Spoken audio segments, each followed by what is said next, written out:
Maxime Maralaiseheno manana ny toerany ny mpanohitra amin'izao.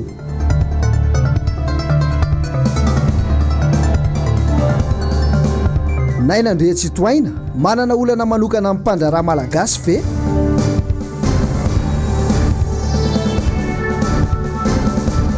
Fananganana tana masoandro ao Fianarantsoa tsy ny fanarahana tamin'ireo tompon-tany ihany koa. Tompoko lasy tompoko vavy dia foravoravo indray no entina mitsidika ny tokantranonao tonga soa atao anatin'ny fotoanany fampahalalam-baovao amin'ity talata ariva ity 10 Aogositra 2024 manasanao ampitiavana sy ampanajana izay hitoetra hiaraka amin'ny MBS hatramin'ny farany atao anatin'ny fotoanany fampahalalam-baovao. Ny tatitra makasika ny coronavirus atao anatin'ny 2020 raveny amin'ny CCO Covid-19 indray no entintsika manomboka ny fotoana. Ny ampy 570 indray ny tranga vaovao coronavirus eto Madagasikara androany talata 12 Aogositra 2024 tamin'ny fitiliana natao 550 sy 900 isa araky ny antotanisy avy any anivon'ny CCO Ivato androany tolakandro. Mitotaly 720 sy 300 sy 3,3 izany zao ny fitambaran'ny olona vo eto amintsika. Ny ampy 520 sy 200 ny sitrana ka lasa 770 sy 200 sy 1,3 alina. Mbola misy 720 sy 700 ireo manaraka fitsaboana eny anivon'ny hopitaly.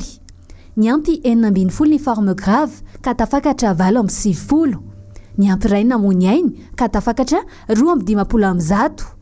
Amin'ireo tranga vaovao 570 ny 370 eto Analamanga, 720 Vakinankaratra, 420 Alaotra Mangoro, 10 Boeny, 10 Atsimo Andrefana, 3 Anosy, 3 Amoronmany, ray Itasy, ray Atsinanana ary ray Sofia. Mitotaly 270 sy 700 sy 7 sy 4 alina ny fitiliana PCR vita nanomboka ny 20 Martsa hatramin'ny omaly 10 Aogositra. Ho an'ny fitiliana Gene Expert kosa ny daty ny omaly 10 Aogositra dia 770 sy 700 sy 3,000. Antotanisy avy amin'ny CCO Ivato. Mbola amin'ny tanàna isan'ny mpanara-baovao amin'izao fotoana izao ny antsojay ataon'ny ben'ny tanàna amin'ireo mpandraraha malagasy fanadihadiana eo amin'ny sariny Andry Rakotomalala. Tsy ampy herintaona ny tonga teo amin'ny fitantanana ny komina Antananarivo ny ben'ny tanàna Naina Frank Michel Landria-Tsitoaina. Ny volana Janoary izy napetraka tamin'ny toerany fa dia efa mampiteniny moana hoy ny fitenenana ny fanapara-pahefana ataony. Ny mahagaga dia tola sibatra manokana ireo mpandraraha malagasy. Ny volana Jona lasa teo, ranomaso, alahelo, atezerana ny nasehon'ireo mpandraraha malagasy maro teny Analakely. Nahazo taratasy tamin'ny gaben'ny tanàna fa tsy maintsy miala satria tsy ara-dalàna hono ny trano fivarotany. Tsy nisy indra fo fa dia narodana ny trano. Na eo aza ilay fifanarahana mazava tsara, tsy misy préavis fa tonga dia miala ao anatin'ny ora vitsy. Dia inona zao ny afaran'ireo toerana ny ravan'ireo? Tany babangona, tomana ratsy endrika ny tanàna indray aza. Mbola tsy ampy fa mitohy hatrany. Vita ny teny Analakely, dia nitodika any amin'ny esplanady Analakely indray ny rivotry ny fandravana. Nahazo préavis reto mpandraraha malagasy amin'reto tsena vao izay manatsara endrika ny tanàny reto, fa dia mila miala ao anatin'ny 3 volana hono. Atairana sy agagana satria dia misy tsara ny fifanarahana izay mamaritra fa tsy azoko tian'izy ireo ao anatin'ny 10 taona. Fa tsy maintsy miala ho Monsieur le Maire. Tsy misy antony mazava fa zao motif d'intérêt général zao no narangaranga tao anatin'ity taratasy. Manay amin'ny hoaviny ireo mpandraraha malagasy manodidina ny 700. Tsy mifarana treo. Toy ny hoe tsy manana olana lehibe hatrehana sy maika ao anatin'izao amehana ara-pahasalamana izao fa nanapa-kevitra tampoka indray ngamera.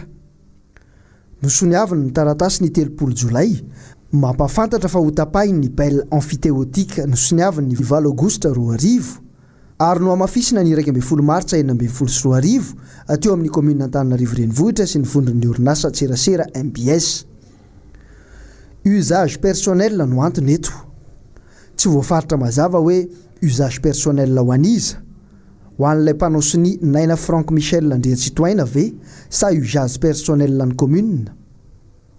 Ny momba ny ety anosopatrana manokana, ity atao pitan'ny MBS ity zao, misy tranon'ny commune, tsy misy mpijery fa dia olosrava. Tsy hita hoe inona no tena fandraisana anjaran'ny commune mba halasa azy ho usage personnel. Fa ny efa voatsangana tsara teo amin'ny Antanolo ary voazary tsara sy voaloko no ilaina vaniny tsedavina rodana. Ny tsara mariana aloha dia mpandraraha malagasy ihany koa ny tompony io vondrona io. Fa manan'olana lehibe amin'ny mpandraraha malagasy ary venga be ny tanàna. Ny an'ny olona mantsy aprisihana ny malagasy mba handraraha. Ny azo to izay manana orinasa sy miezaka miary hitondra fampandrosoana ny tanàna indray no anaovana antso-jay. Hoentina amin'ny faritsy Matsiatra ambony iny kosa ianao anatin'ity vaovao manaraka ity. Amin'itoy any Fianarantsoa ny tetika asa Tanamasoandro. Tsy nisy ihany koa ny fifampiarahana tamin'ireo tompon-tany tahaka ny teto Antananarivo ka niteraka savorovoro izany. Vaovao tanterin'ny Bagsa MBS Fianarantsoa. Velitebiteby tanteraka ary mandry tsy lavoloa ireo mponina mifoky tananakidona sy amondana amin'izao fotoana izao. Araka ny feo mandeha mantsy dia ho alain'ny fanjakana ny tany fivelomana efa nandritra ny ampolo taona maro izay mamelona ankohonana maro dia maro tokoa amin'izao fotoana izao. Tonga tokoa raha ny taratasy fiantsoana ary voafaritra mazava tsara tao anatin'izany fa hanaovana tetikasa Tanamasoandro izay tetikasa ny filoham-pirenena tokoa ny tany izay fiveloman'izy ireo nandritra ny taona maro. Tsy ny onona fotsiny tamin'izany ny mponina fa avy hatrany dia nanantona ny tompona andraikitra mahefa mahakasika ny fananantany eto Fianarantsoa. Akory anefa ny agagany maro fa hafa indray ny feo eny rehefa tonga teny amin'ny fananantany. Inona ary ny tena marina? Inona no ambadika izao raharaha zao?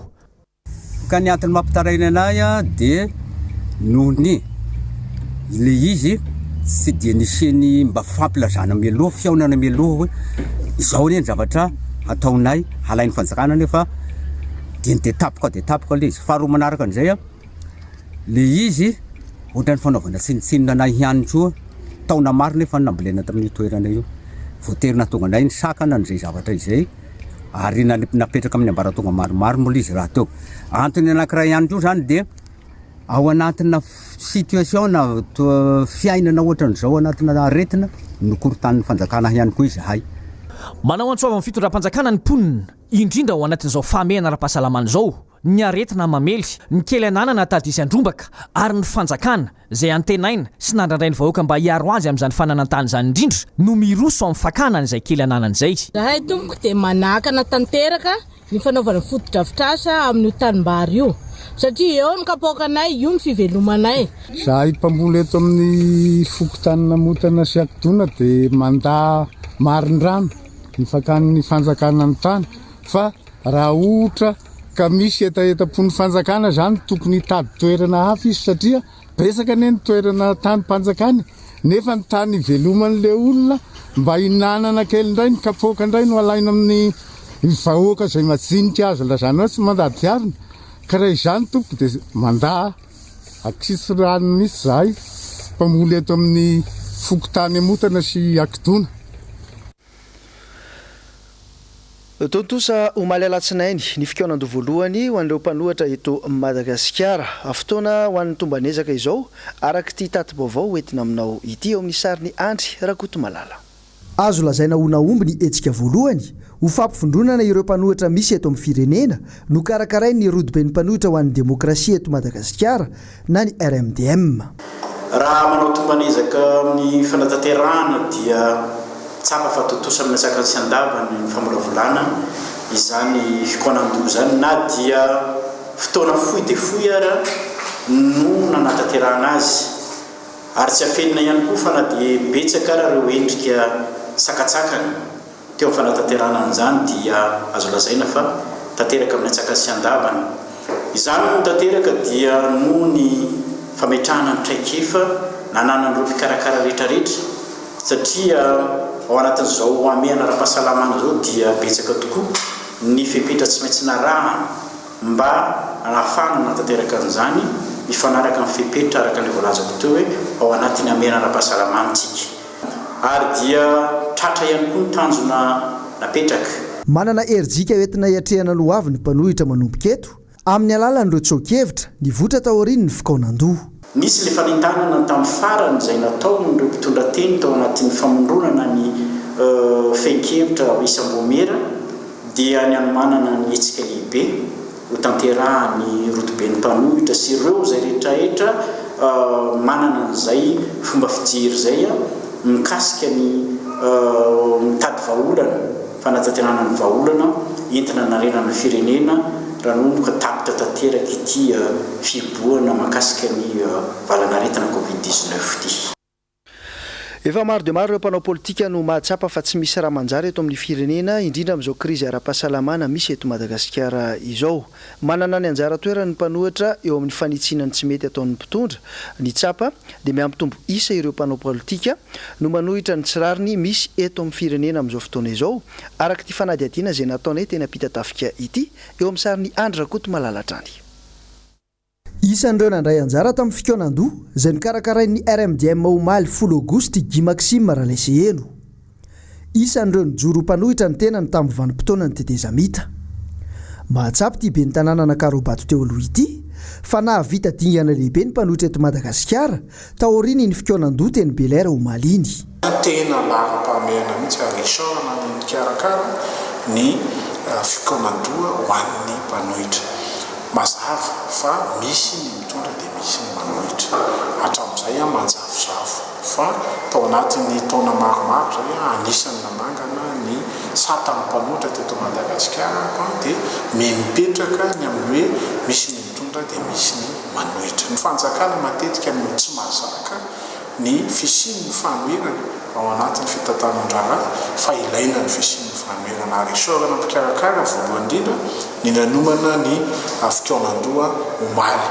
Dingana ihany iny fa amiko dia dingana tsy maintsy hisy fitohizana mba ahafahantsika manatsara ary mampatanjaka raha izay ny ilaina ny mpanohitra. Ny ahafahana manana mpanohitra matanjaka eken'ny fanjakana izay amin'ny lalana ahafahana manitsy ny tsy fitezan-draharaha sy ahafahana mikarakara sady ny mety fandrindram-pahefana araka ny tokony izy ara-demokratika eto amin'ny tany izao firenena. Manarak'izay dia hoe ny mpanohitra RMDM amin'izao fotoana izao misokatra amin'izay mety ho sehatry ny mpanohitra isaorana ny rehetra. Petraka amina prinsipa anankiray zany tsika ary tokony hotokana ny feon'ny mpanohitra. Guy Maxime mitazana ny RMDM amin'izao fotoana izao dia hoe resta fifidianana ny filomanon Ravalomanana raha loatra raha izy no mitarika ny fanoherana eto Madagasikara amin'izao ntsika miteny izao.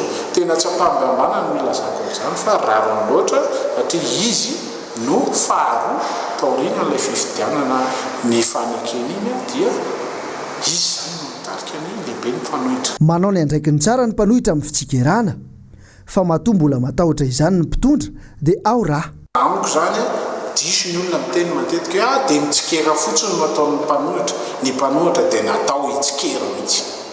Natao hitsikera ny fitantanana ny fanjakana, natao hitsikera amin'izay mety ho fampanantenana. Nataon'ny mpitondra izay lany tamin'ny fomba demokratika kanefa tsy tanteraka. Natao hitsikera ny fitantanam-bolam-bahoaka. Natao hitsikera ny fitantanan-draharaha ankapobeny ny fifandraisana amin'ny firenekafana, ny fifandraisana amin'ny mety ho vondrona mpamatsy vola eto amin'ny tany sy ny firenena. Izay no asan'ny mpanohitra. Miara-mahititsika fa amiko mandritran'izay olan'ny covid-19 izay dia tena mipetraka teo amin'ny toerana ny mpanohitra. Ny teny ny amin'ny fandaniam-bola fahatany, ny teny ny amin'ny sosialy mahoaka izay tsy tandrify ny sasany fa ny hafa ny mahazo manao ny asany izany ny mpanohitra ary izay misaorana azy amin'ny toerana izay misy azy amin'izao tsika miteny izao. Ty mbola miaina ao anatin'ny kolikoly ny firenena, mbola miaina ao anatin'ny tombontsoa manokana dia mazava ho azy fa matahotra mpanohitra ny mpitondra. Fa raha toy ny mpitondra ka mijery sy mitodika makany amin'izay tombontsoa iombonana izay ary manao ny asany tena manakaiky ny vahoaka sy andrasany malagasy aminy dia tsy misy tokony mitahotra ho an'ny mpanohitra nizaniza mitarika azy. Vaovao anisan'ny nanaitra ny maro dia voadidina mpitandro ny filaminana ny manodidina ny faravoatra iny omaly ny fanontaniana mipetraka hoe dia inona ny trangateny tao anatin'izay fa na dia diny nory fitiavana rindrantsary ny toky raha marola. Nanaitra ny mponina manodidina omaly ny nahita ireo mpitandro ny filaminana nanodidina ny trano fonena ny fianakaviana Ravalomanana eny Faravohitra. Omaly alatsinainy tokoa mantsy noho ny tontosaina ny fikonan-doha nataon'ny mpanohitra teny Belair ary nitarika izany ny filohan'ny RMDM Marc Ravalomanana. Mitovy amin'izany ihany koa ny teny Belair feno mpitandro ny filaminana mandida ny toerana nandraisana ireo mpizaika nipetraka fotsiny teo ireo gaga sy talanjona ny rehetra hoe midika inona izao fietsika izao inona ny tanjona miendrika fampiororona sy fampitandremana ny mpanohitra ve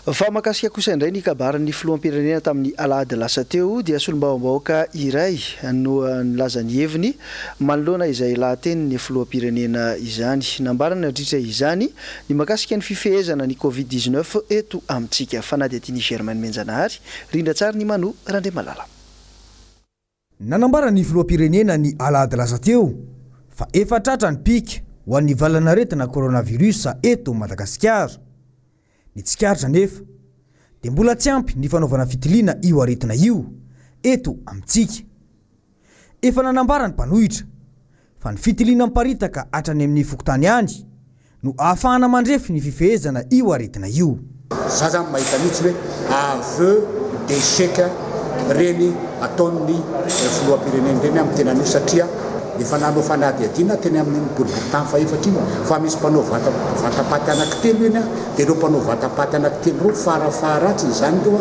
manao vatapaty efatra isan-kerinandro dia eritrereto amin'izany nefa eny amin'ny arrondissement foty dia eritreto any amin'ny arrondissement samy dia ahoana ny tenenina hoe efa tonga amin'le pika isika mamita tenena zany satria matahotra ny vavabahoky ahoana moa no tsy enany resaka hoe cas positif satria fitahana le vahoaka satria tsy atao betsaka lizy fa raha betsaka eo mbola miakatra betsaka noho io ny cas positif ankoatra ny ekonomia dia isan'ny krizy ateraka ity aretina ity ihany koa ny tsy fandriam-pahalemana indrindra fa ho an'ny eto andrenivohitra teny amin'ny boriboritany fa efatra zao anatin'ny tapabolana dia vakitrano eo amin'ny 10 eo zao miseo misy eo miveromby galarina ny omby dia sorona ny nofon-drehetrrehetra dia arineny amin'ny eny atatatreny ny taolana sy ny tova dia eny amin'ny sopatrana zao mety eny fa aminareo reny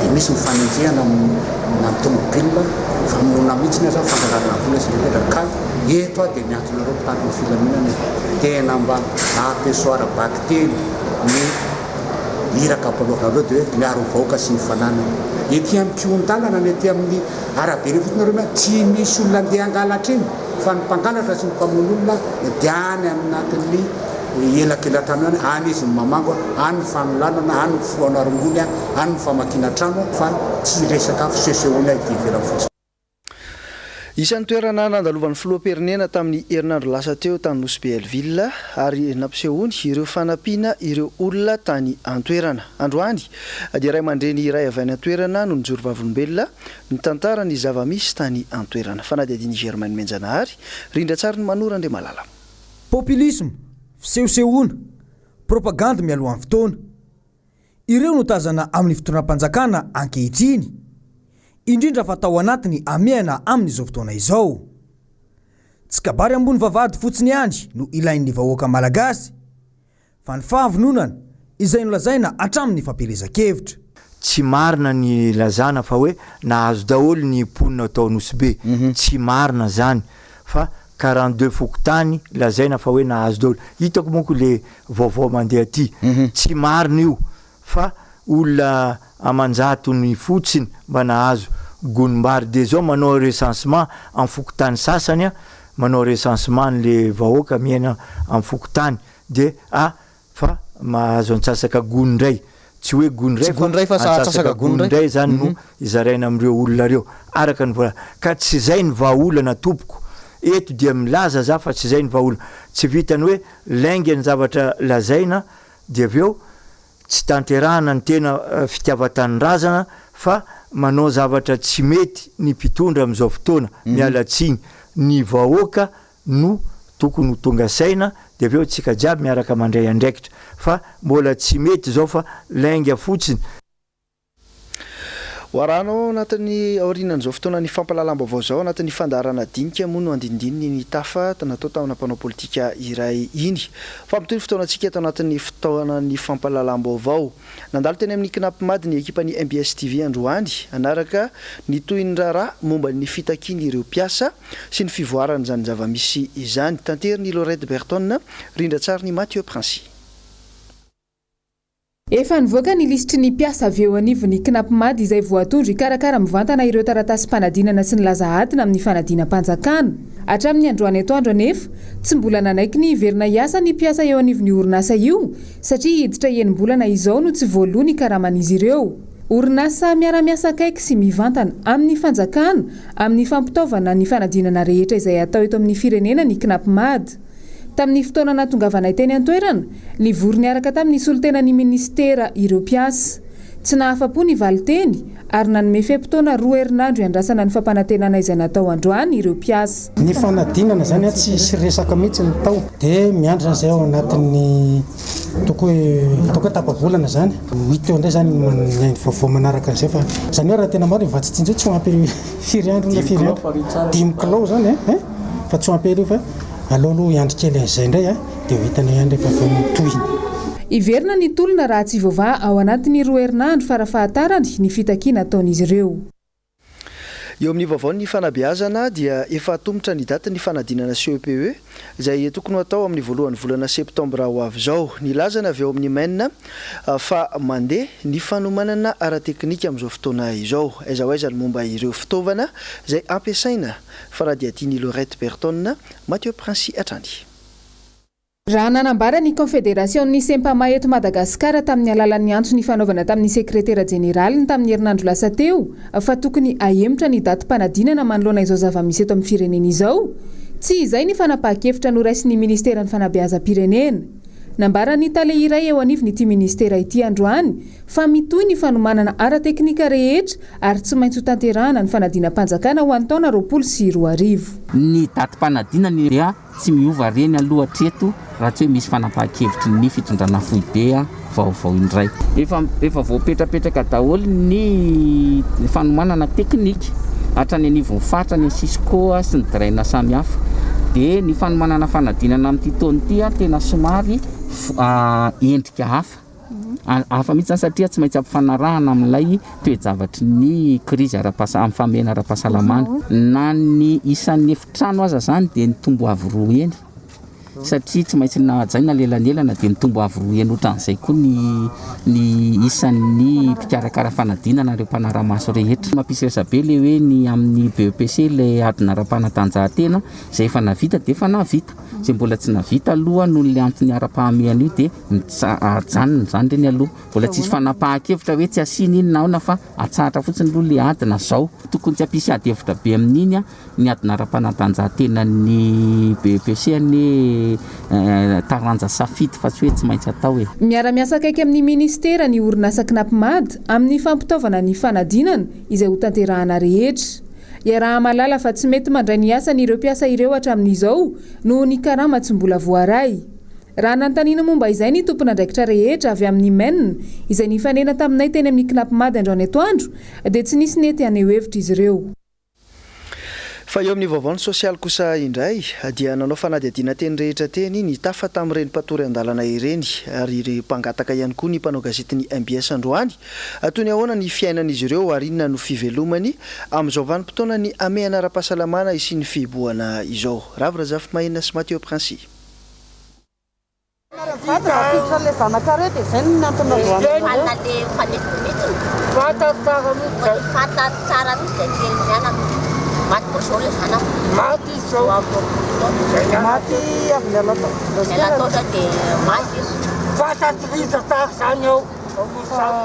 Eto Anosibe no misy an'izy mivady ireto nipetraka atao amin'ny fitoerana iray fandraisan'olona sahirana tsy manan-kelofana teny Anosiato no ny antony tsy niankina tamin'izy ireo anefa foraka ny toerana miaraka amin'izany ny misa telo izy. Nalainy tamikamy eo amin'ny fivondronana izay dia netiny tonga dia netiny dia tonga dia tamin'ny 7 alina rehefa tonga tany Anosiato fa 3 volana izay mipetrahanay tany dia efa iray volana sy tapany izay nialanay tany nialanay tao misy zanakabe voka nentinay tao dia ngoany izay nanao mandeha agny fa tsy tokony tondra olona eto misy olona tonga ao fa miafina izy miditra dia saika izy miafina miditra sa ahoana ny tsy afa lalana dia nalohany miala dia alohanay matory aty tamin'ny izay vao tonga tao dia miladina tany zay dia lasy ohatran'izao tompoko natorena tao gony ary efa tsy boty fotsy zao a gony natorena tao tany zay vao tonga tao vao mivay vady fotsiny tonga tao tsy nisy efiefitra tompoko fa tonga dia valapatra be ohatran'izao. Atao amin'ny BMH Isotry kosa no nametrahany ity raim-pianakaviana ity efa mambolana maromaro izao. Resaka sakafo sy tsy fahampiny ny fanampiana omena kosa no nampiala azy tao an-toerana naleo ny mikarama manadio-tsena isaky ny arivo. Zay any tatsy amin'ny BMH ny voarolo tao Madagasikara efa ela ihany zay efa misy roa volana efa trano zao zay miala tsara efa trano eo an'le sakafo zany mampanaeo sakafo tsy mihinana dia tsy mihinana sakafo kely toerana trano mihitsy zao tena problemanay fa tsy lasa miparitaka daholo zay dia mianaka. Efa iray volana mahery izao nanomboka mivoaka tsikelikely ny toerana nametrahana azy ireo ny mpangataka sy mpatory an-dalana teto Antananarivo renivohitra. Tsy nahazo valo moa izahay raha nanatona ny fitoerana iray teto Anosizato. Tsy tafiditra tato anatin'ny akora aza fa teto ivelan'ny vavahady no noresandro tompona andraikitra. Raha nanatona ny komina indray ny rindrina ho an'ny mpanao gazety ny ampiasa tanteraka ny vavahady. Asa inona no fenina sa tsy araka ny zavatra iainan'ireo olona ireo ny fanampiana tokony omena azy raha jerena ny fanampiana azony teo anivony fari-piadetiana n'Antananarivo renivohitra ka tsy tokony aseho masoandro. Mbola hitoetra amin'izay vaovaony sosialy zay ihany isika nanao antsoavo amin'ny filoham-pirenena mba hijery azy ireo izay anatanteraka ny fampanantenana natao ny androany ireo mpivarotra eo ampita ny La Réunion kely ao ambadiky ny HGRA Ravo Razafy Mahenina sy Mathieu Prince tahiriny aina. Midika ho fanavakavahana ho an'ireto mpivarotra ireto ny fahazahoan'ny olona mivarotra hatramin'ny 10 mora ariva kanefa fefena tsy azo hivarotana ny toerana misy azy eto ampita ny La Réunion kely ambadiky ny hôpitaly HGRA. Ato anatin'ity aretina tena maneran-tany ity dia tena mampalahelo indrindra tompoko izahay madinika izay atao hoe 4 mi aty amin'ny lalamby dia tena mitsinoka kely isanandro zay mba ho azonay mba ho aninay ity ka mangataka anareo mpitondra fahefana rehetrarehetra zay mba jerero hoe zahay tompoko mijaly zahay sy mahita hoanina efa niteny ianao tamin'ny alahady teo fa sokatra zao ny rehetrarehetra fa afaka varotra amin'ny 10 farana ny lalao ary mbola nanamafy ianao fa soro asina ny mpiasa ary omena ny karamany tokantrano mpianakaviana mamelona vady aman-janaka sy mahita hoanina. Fa maninona tompoko ty toerana ty ihany tsisy kasanareo mangataka zay maro be zay ny eto tsy olona roa zay na olona telo na olona efatra fa manarivony zay ny eto tompoko tsy afaka nasitraka ny fanampiana zay mba nomenareo mbola tsy tonga taty aminay zany ankehitriny tsisy fanazavana tompoko fa tonga dia roaka bien tety dia rehefa nyroa zay dia ny fefena le lalana dia nasiana polisy miambina be da be nasiana parazy amam-bolana maromaro izao no tsy nanana fidiram-bolana akamaroan'ireo mpivarotra no ny amay anara-pahasalamana tsy mazava nefa ny paikady eto ny fanjakana nampiana azy ireny. Ny mpivarotra indray misy hoe avela mivarotra misy tsy avela mivarotra amin'le toerana raisitsika eo ny ohatra hoe La Réunion kely zay vao hitantsika vetivety dia hoe ahoana moa ny olona efa tsy mahita hoanina mbola ho rarana indray hivarotra avelao re izy tompoko hivarotra satria izay mba sisa fivelomana satria tsy vitantsika ny mizarany an-tokantrano amin'izay mahafapon'ny olona fa ireny varomena reny natao fotsiny reny mba hoe hetsika fandraisana anjara amin'ny fanjakana fa tsy mahavita ninina ary azadilo fa ho amidiny olona daholo reny vary reny ny antsasaky reny ho avadika ny chiffre ividana anaovany zavatra hafa andoavany écolazin-janany andoavany zavatra hafa zany hoe tsy tonga amin'ny kady fa zany hoe nizarany fanjakana anao ny adidiny amin'izay nefa tokony mbola mihoatra no reny vitan'ny fanjakana ohatra ka mandeha mbola fepetra hafa noho izay. Fa nitondra ny fanehoan-keviny mahakasika ny fiainam-pirenena amin'izao fotoana izao ihany koa taorian'ny fandraisam-pitenenan'ny filoha tamin'ny alahady teo ireo mpikambana eo anivon'ny mpiaron'ny zony mpanjifa RNDC teny amin'ny foibe teny an-toerana teny Mahamasina moa Ravo Razafy Mahenina sy tahiriny aina nitondra ny angom-baovao. Nandisy fanantenana ny maro ny fandraisam-pitenena ny filoha ny alahady teo tsy misy ny fitaterana na ho an'ny mpiasa io any amin'ny orinasa sasantsasana na ihany koa ho an'ny fitateram-bahoaka toa mandeha ilany toekarena andanina tokony ampitomboana famokarana ho an'ny orinasa ankilany tsy voaja nefa nyzony mpiasa na karaha mihitsy feno mandeha tongotra ihany koa ny akamarony ny fihiboany ity mitoy ihany. Misy orinasa zany amin'izao mazava azy aloha ny karaha efa tsy ampy fa le fotoana nanaovana confinement teo aloha teo averina tsikelikely amin'ny orinasa ohatrany hoe ny fotoana bagatra amin'izay zany le mpiasa no mandoha vola amin'ny orinasa satria congé payé zany le izy dia sady efa mandoha vola zany mpiasa dia mbola hiditra trosa koa zany amin'ny knapsa andeha asa tsisy fitaterana raha mindram-bola any amin'ny knapsa karaha maray volana zany hoe hatrany amin'ny 500 000 ariary raha nyresaka nandeha dia 100 000 ariary hatrany 500 000 ariary ngamba raha diso tsy diso ny fitadidiko dia tsy aloha 10% ao anatin'ny folo volana iny a alaina 500 000 ariary 10% zay dia 50 000 ariary ao anatin'ny folo volana mandra-pahoviana ny orinasa tena hiverina amin'ny asany dia lay volana nefany avita firy volana le omena indray mandeha tsy dia avita tonga traiza le izy fa misy kosa ny fandraisana andraikitra ny fanjakana ao anatiny fa tokony mbola mihoatra an'izay no raisin'ny fanjakana ao anatiny ny ady dia tsotra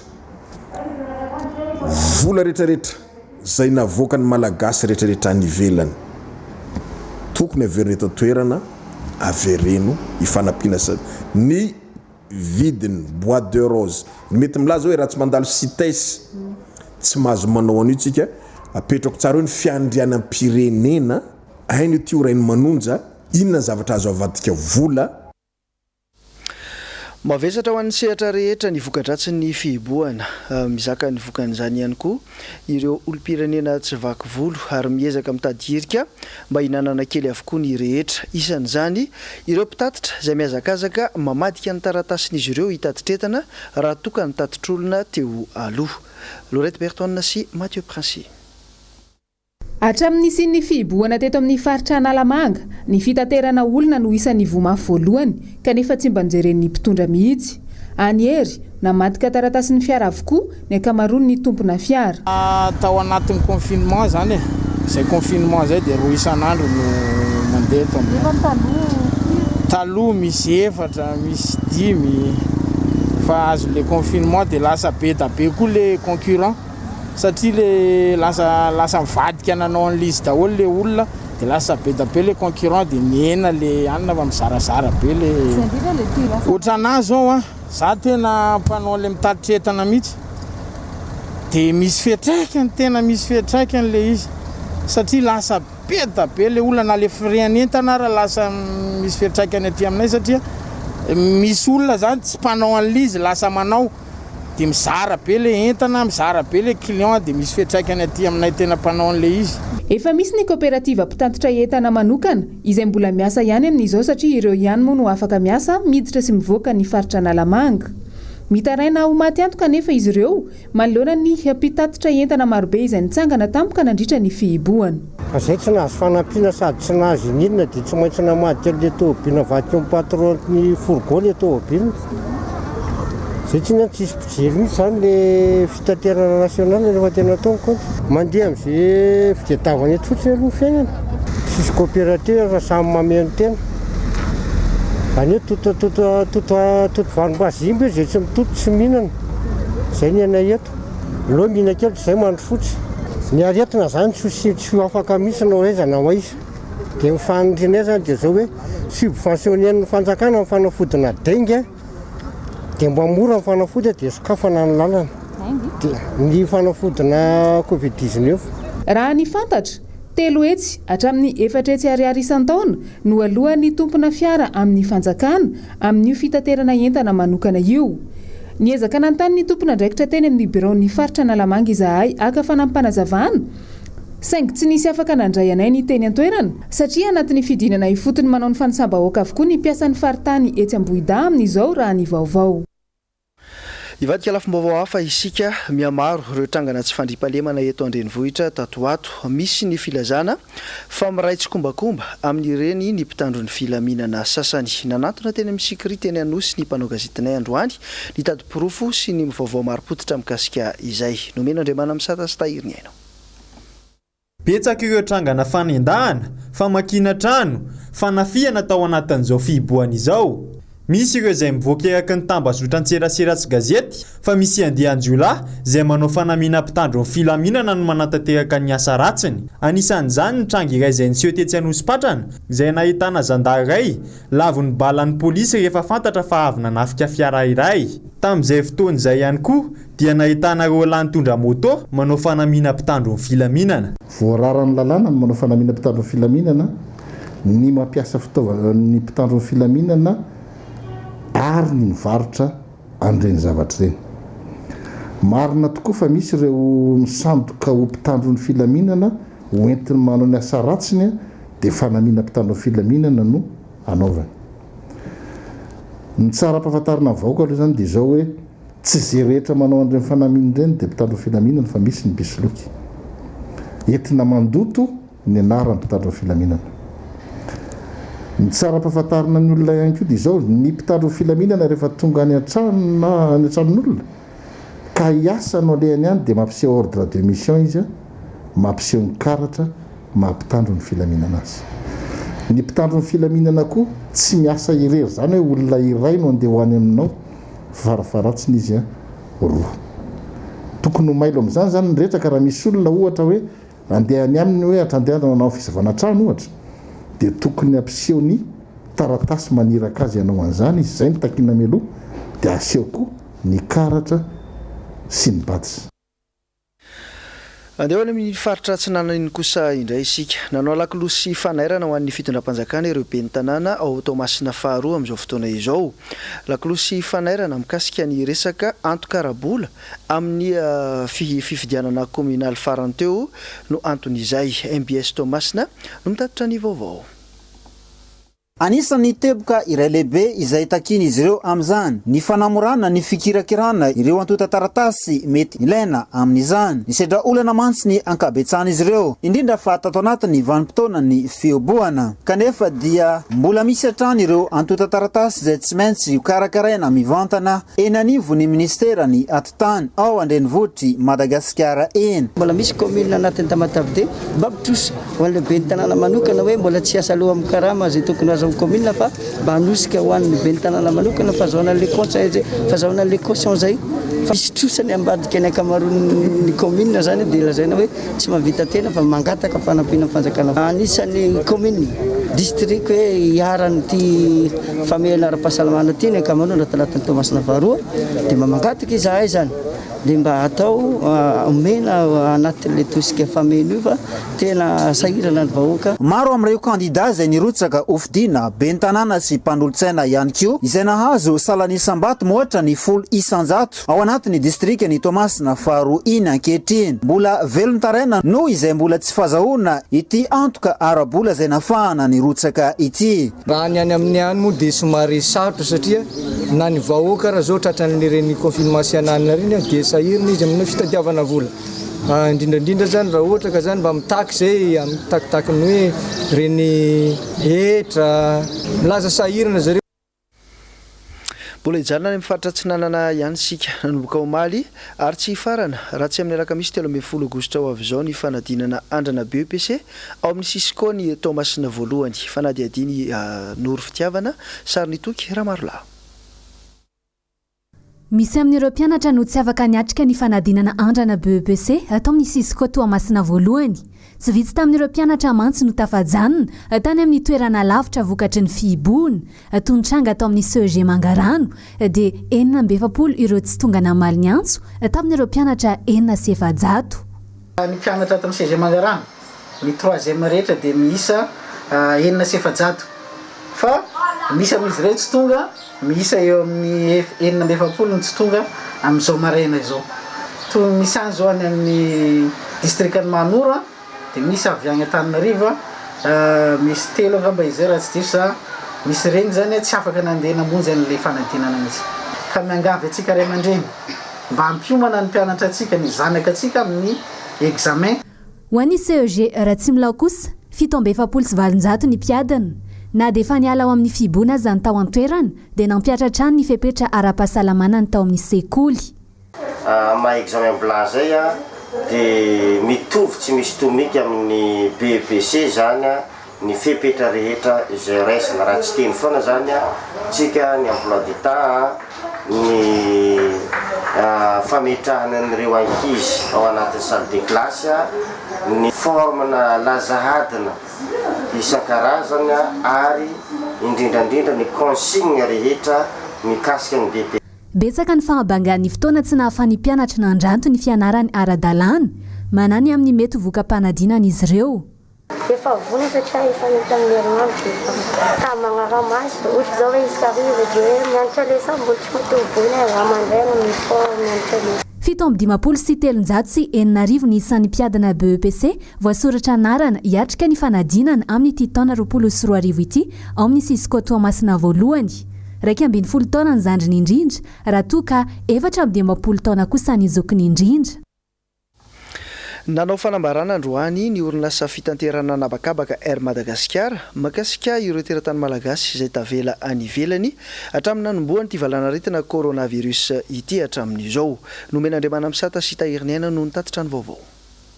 Maro ireo malagasy nitsabo tena ny nalehan'ny tany ivelany. Misy ireo izay efa lany visa na ihany koa ireo very asa ka tereny tsy fisiany intsony eo ampelantanana dia maniry ny ody aty an-tanindrazana. Androany anefa dia namaly azy ireo ny orinasa fitaterana anabakabaka Air Madagascar fa isy nitsidina izay hiainga ny 12 aogositra ho avy izao izay hiainga any Paris mandalo ao Marseille izay vao miainga makaty Antananarivo. Ny fisoratana anarana kosa dia tokony manatonareo masoivoin'ny Madagasikara any toerana ary izy ireo ihany no mamoaka ny lisitra ireo mpandeha. Tsy mandray ny fisoratana anarana kosa ny avy eo anivon'ny Air Madagascar fa ny fividianana tapakila ihany no sahaniny.